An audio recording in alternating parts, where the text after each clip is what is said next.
Hello, everyone, and welcome to English Pod. My name is Marco. My name is Catherine, and today we've got part 3 of an exciting series we've got for you at the elementary level. That's right. As you may remember, this is a series that we're studying all about a job interview. So in the first part, we just talked about the introduction.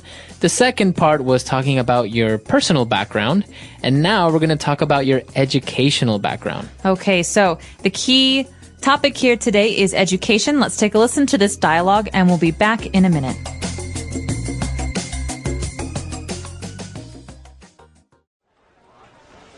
Now, if I look here, I see that you completed a BA in English. Yes, that's right.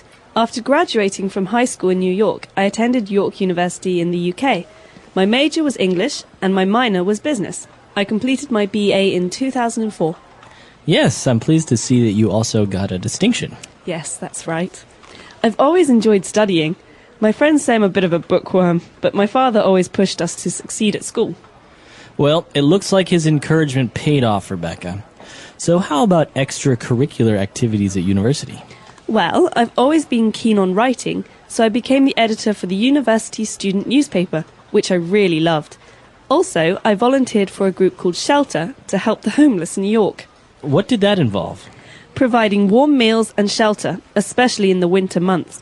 I found it really fulfilling to be part of that group. I'm sure. Okay, now let's move on to your work experience, shall we? Yeah, okay. Okay.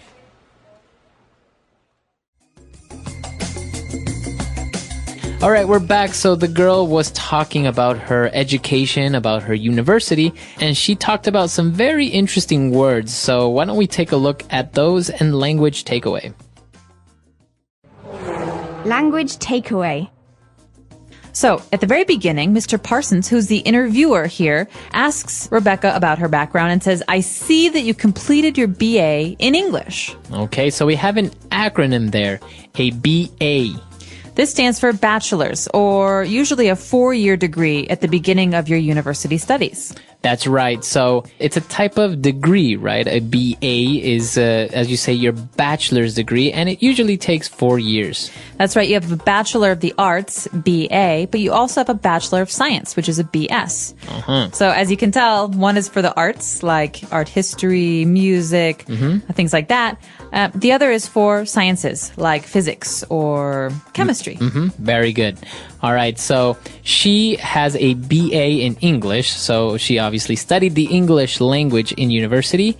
Then she moved on to talk about her major and minor. That's right. So, as you know, a degree is not just a degree in the arts in general, but it usually has a focus or an area of focus. So, her area of focus, her major was English. This is the most important part of her studies. So many of her courses, most of her courses at university were in English. That's right, but she also has a minor in business studies. Okay, that means she also studied business and business studies. That's not as important as her English studies, but it was very much a part of her degree. So let's say that when she was studying in university, 70% of what she studied was related to her major, English.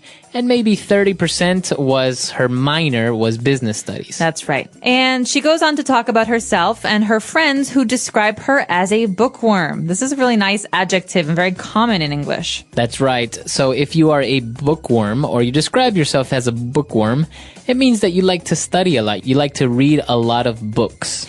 So bookworm is just like what you said, is someone who really likes to read, someone who's always reading, maybe someone who lives in the library. So that's why you call them a bookworm. They live in the library or they read a lot of books. All right, so that's the noun bookworm. Now moving on to other parts of university. When you're studying, you're not only studying English or sciences and things like that. Sometimes you also do other activities or other things.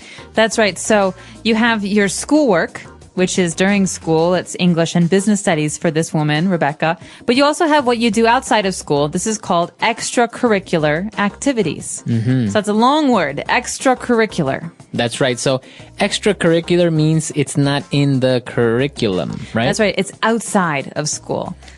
So it's not really like a specific subject or something that's related to your studies. If you don't do extracurricular activities, it's okay, right? That's right. A lot of people don't do any extracurricular activities, but many people do. For example, writing for the school newspaper or playing soccer. Exactly. So those are extracurricular activities. Anything that you want to do in university apart from studying, playing soccer, writing, etc.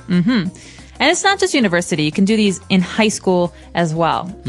Okay, very good. So those are the words that we have picked out for you today. I think they're very specific to education. And I think we should go back, listen to the dialogue again, and we'll be back in a bit with Fluency Builder. Now, if I look here, I see that you completed a BA in English. Yes, that's right. After graduating from high school in New York, I attended York University in the UK. My major was English and my minor was business. I completed my BA in 2004. Yes, I'm pleased to see that you also got a distinction. Yes, that's right. I've always enjoyed studying. My friends say I'm a bit of a bookworm, but my father always pushed us to succeed at school. Well, it looks like his encouragement paid off, Rebecca. So how about extracurricular activities at university? Well, I've always been keen on writing, so I became the editor for the university student newspaper, which I really loved. Also, I volunteered for a group called Shelter to help the homeless in New York. What did that involve? Providing warm meals and shelter, especially in the winter months. I found it really fulfilling to be part of that group. I'm sure. Okay, now let's move on to your work experience, shall we? Yeah, okay. Okay. All right, we're back. So now let's start off with our first phrase on Fluency Builder. Fluency Builder. So Rebecca's talking about her father and her friends, and she says she's a bookworm, but her father always pushed us, that means her and her family members, her siblings, to succeed. And this verb, to push us, to push someone, is very important because it's not the same as like to push a door. Right. So it's not physically that you're pushing somebody. It's actually to motivate somebody or to inspire someone to become better at something. That's right. So to push someone is to encourage them to do something bad. It's not always a good thing. So right. She was always pushing me to do what she wanted to do, not what I wanted to do. That means someone's always trying to influence you or to get you to do something. Exactly. So as you say, to push someone is to influence them, to motivate them, to encourage them to do something good or bad.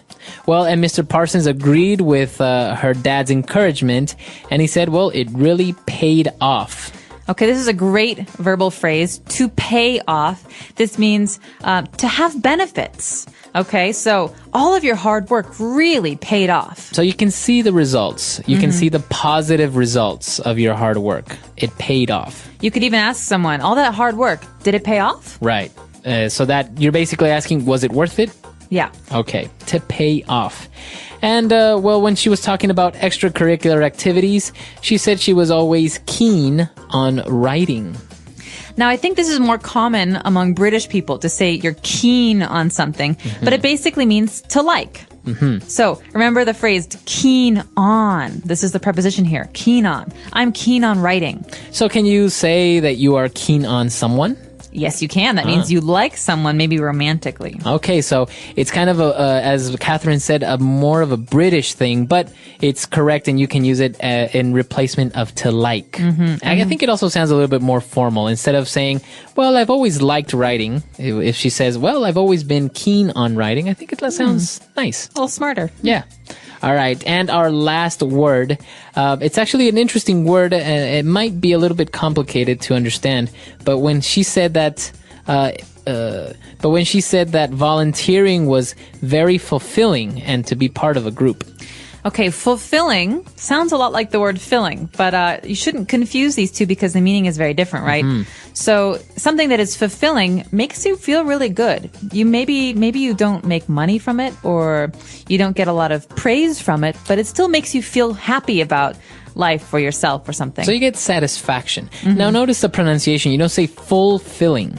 No, you say fulfilling. Fulfilling. So the L there is kind of silent. Kind of optional. But Maybe you could ask someone, what do you find fulfilling in your life?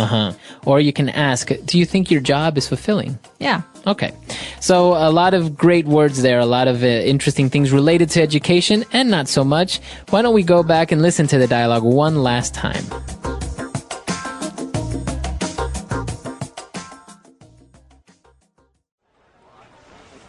Now, if I look here, I see that you completed a BA in English. Yes, that's right. After graduating from high school in New York, I attended York University in the UK. My major was English and my minor was business. I completed my BA in 2004. Yes, I'm pleased to see that you also got a distinction. Yes, that's right. I've always enjoyed studying. My friends say I'm a bit of a bookworm, but my father always pushed us to succeed at school. Well, it looks like his encouragement paid off, Rebecca. So how about extracurricular activities at university? Well, I've always been keen on writing, so I became the editor for the university student newspaper, which I really loved. Also, I volunteered for a group called Shelter to help the homeless in New York, What did that involve? providing warm meals and shelter, especially in the winter months. I found it really fulfilling to be part of that group. I'm sure. Okay, now let's move on to your work experience, shall we? Yeah, okay. Okay.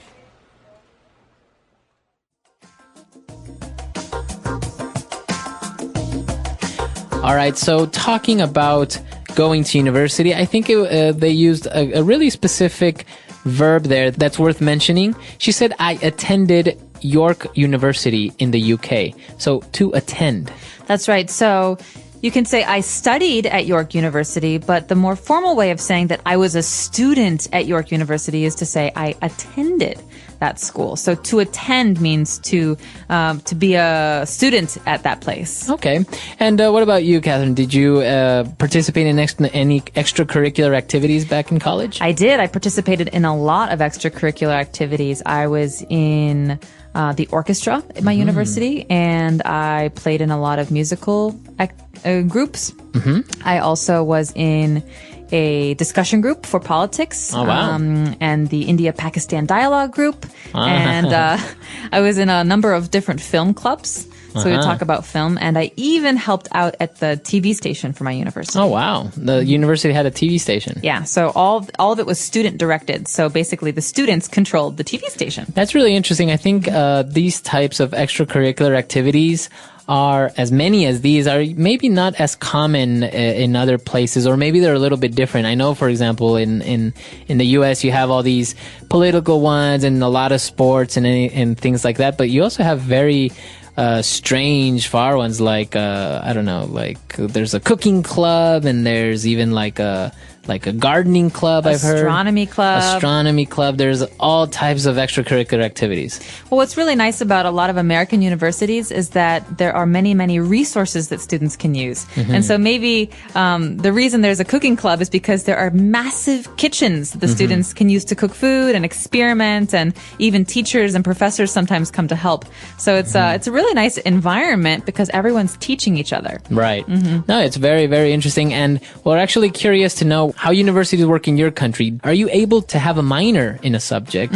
Because many universities don't offer this option. Right. They just have one major and that's all. Right. Or maybe are you able to participate in extracurricular activities? Like sports or radio or writing? Let us know.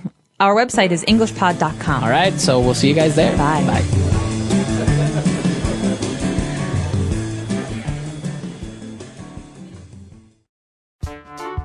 The English Pod Audio Review. Listen to the meaning, then say the vocabulary word. Bachelor of Arts. BA. The main subject studied in a college. Major. A second subject studied in college. Minor. Excellence. Distinction. A person who likes reading and studying. Bookworm. To affect positively. Pay off.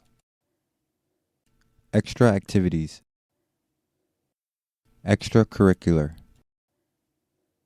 Willing or eager to do something. Keen on. Want to do something without being forced or pay. Volunteer. Contain. Involve. Full of happiness and satisfaction. Fulfilling. To encourage or persuade someone to do something. Push. Let's try that faster. Willing or eager to do something. Keen on. Want to do something without being forced or pay. Volunteer. A second subject studied in college. Minor. Full of happiness and satisfaction. Fulfilling. Extra activities. Extracurricular. To affect positively. Pay off. Bachelor of Arts. BA. Contain. Involve. Excellence. Distinction. A person who likes reading and studying. Bookworm. To encourage or persuade someone to do something. Push. The main subject studied in a college. Major. Now say the word and hear it in a sentence. Major.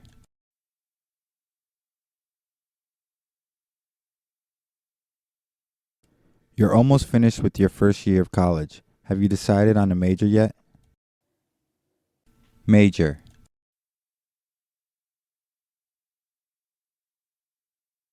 Mark graduated with a double major in philosophy and East Asian studies. Major.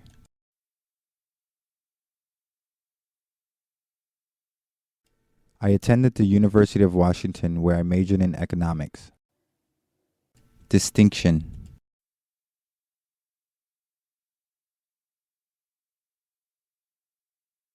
It may be difficult for some English learners to hear the distinction between the words eyes and ice. Distinction.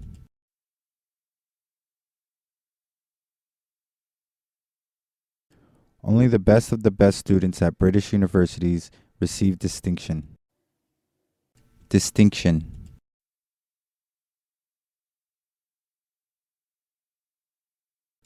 And Bo Shishun had the distinction of being the tallest man in the world. Keen on. I think Tom is keen on Sherry. He's always flirting with her. Keen on. I'd rather not go to McDonald's for lunch. I'm not keen on fast food. Keen on.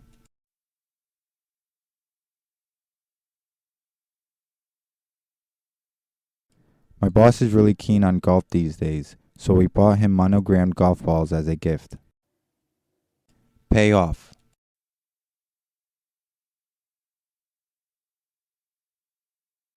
All that studying really paid off. I got 100% on my final exam. Pay off.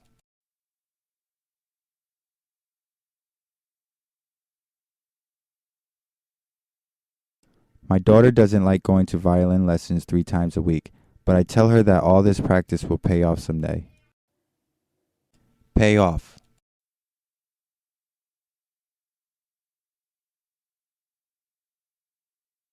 We took a risk with this marketing campaign, but it really paid off. Our customer base nearly doubled. Extracurricular.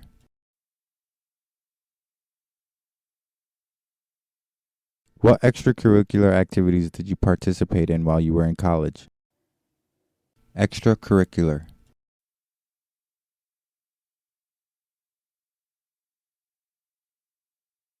Many students in Asian countries have to study so much they have no time for extracurricular activities.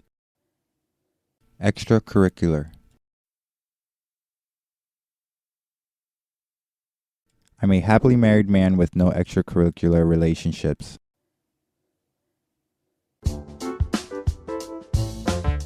Let's see how well you remember today's words.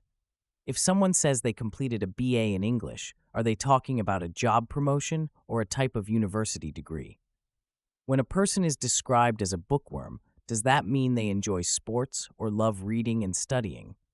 If an activity is described as fulfilling, does it leave you bored and tired, or satisfied and happy with a sense of purpose? Drop your answers in the comments below.